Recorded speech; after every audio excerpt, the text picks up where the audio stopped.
Welcome back in War Eagle. I'm Natalie Stevenson with your sports update. The soccer team is still trying to find its groove in SEC play.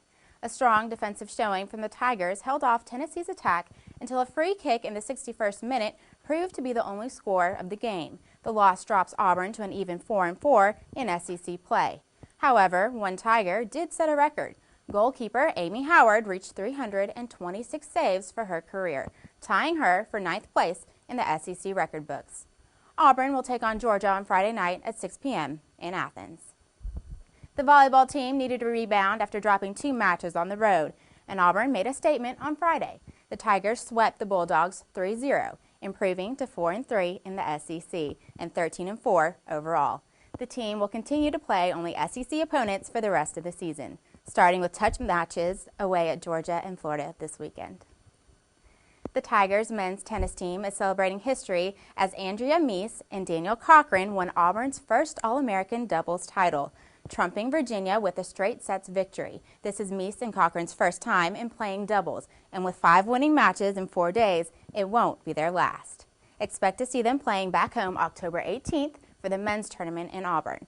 Auburn's women's tennis team is also racking up the victories, with 5 players coming home with 15 wins from the Roberta Allison Classic. The ladies' teams will be making its way back to Tuscaloosa on October 19th for the regional championships.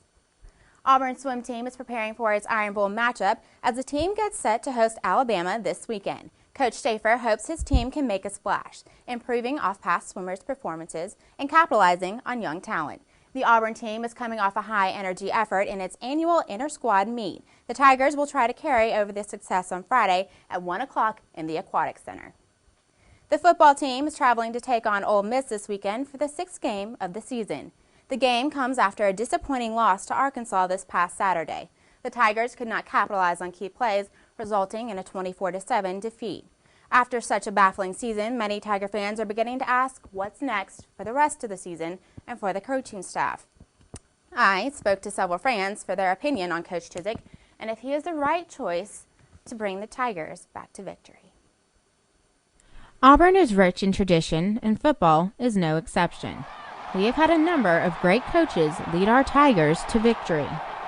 These cheerleaders aren't cheering for Chizik. In fact, not too many people are on Chizik's side after a lackluster start to the 2012 football season. The glamour of the 2010 national championship has wore off, and fans are starting to lose faith in the man that led them to Arizona. Maybe after this season, he shouldn't be told to leave right now. I think at the end of the season, he should get evaluated. But wait, a few people still believe in the old man. I mean, I don't know about coaching. Obviously, he was really good when Cam was here, but that was obviously maybe partially because of Cam. But I like him. I feel like he's our little father figure of Auburn. So I really like Chizik. If all else fails and Gene gets the boot, you can always listen to these guys. Bring Tommy back. Most Auburn fans have mixed emotions about whether Chizik should stay or go. Auburn would have to pay Chizik $7.5 million to buy out the coach's contract. Well, it's championship week for all men's and women's intramural football leagues, and the students are pumped. Campus recreation is going all out for the big games with a little redecorating. The interlocking AU and striped end zones are just another reason students should come out to enjoy the championship games. Monday night will kick off with the ACSC Ginger Snaps taking on the YFBS for the women's championship, followed by the Sisters of Alpha Gamma Delta and Delta Zeta battling it out for the sorority championship. The men's and fraternity championships will be decided on Tuesday night, as well as the all-women's championship game. The week ends with the all-men's championship on Wednesday night. If you get a chance, you should really come out and join us. It'll be a lot of fun. That's all for your sports update. Check out Eagle Eye Sports Live or follow us on Twitter for the latest Auburn athletic updates. For Eagle Eye Sports, I'm Natalie Stevenson.